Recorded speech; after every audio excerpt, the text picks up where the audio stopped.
Welcome to Saman's Discoveries. We're thrilled you're watching one of our videos. If you're new, please subscribe. Today we show you the dangerous skills of the traditional honey hunters of Nilgiri. Meet the Nilgiri Honey Hunters, the men who endanger their lives for your sweet jar of honey. Discover the seasonal trek undertaken by Nilgiri Honey Hunters to collect wild honey and transport it to modern shops for consumption. The bark fragments are weaved into a basket, and the inside bowl is coated with a thin covering of leaves. Then they must make a deliberate decision. They must find the appropriate plants and wrap them tightly.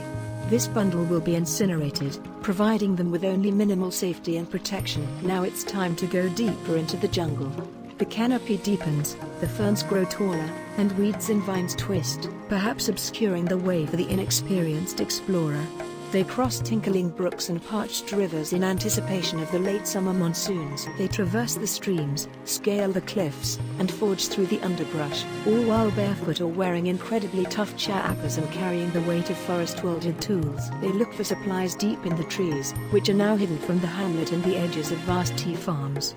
They require tools, a basket, some rope, and bundles of leaves, and this woodland is the ideal market. They strip the bark of the karasa meru, a typical evergreen tree in this area, and plait the strips into a long, tight rope that is then fashioned into a helix and secured with bamboo footholds. He sharply prods at the cone, one hand clutching a bamboo pole and the other balancing the basket dangling from the rope carried by his friends below.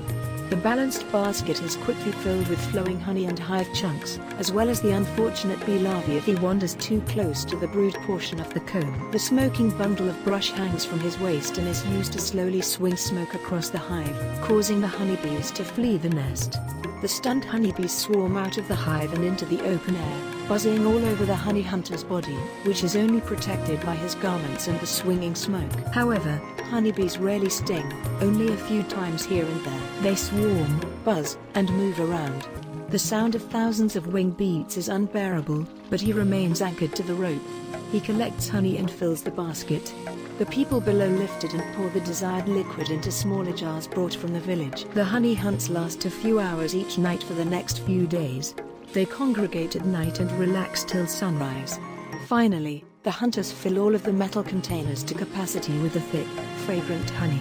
Its golden opaque tint is only faintly flecked with tiny yellow spots, which are remnants of floral pollen that have not yet turned into honey. The gatherers distribute the honey among village families and friends, with a part reserved for sale. Previously, the honey was only available to middlemen, who used slick language to bargain down the wild honey to costs unacceptable for the considerable effort required to obtain such a valuable item. But now there is another buyer, Last Forest. They, too, have a strong respect for the forest and want to cooperate properly with the forestry hunters and gatherers. Over a while, the bonds between these honey seekers and those from Last Forest continued to be as strong and sweet as the honey they both cherish. May the years pass, the honey flow, markets become more equitable, and those customs of the deep blue-green woodlands endure. Thanks for watching until the end. Please subscribe to hear from us again.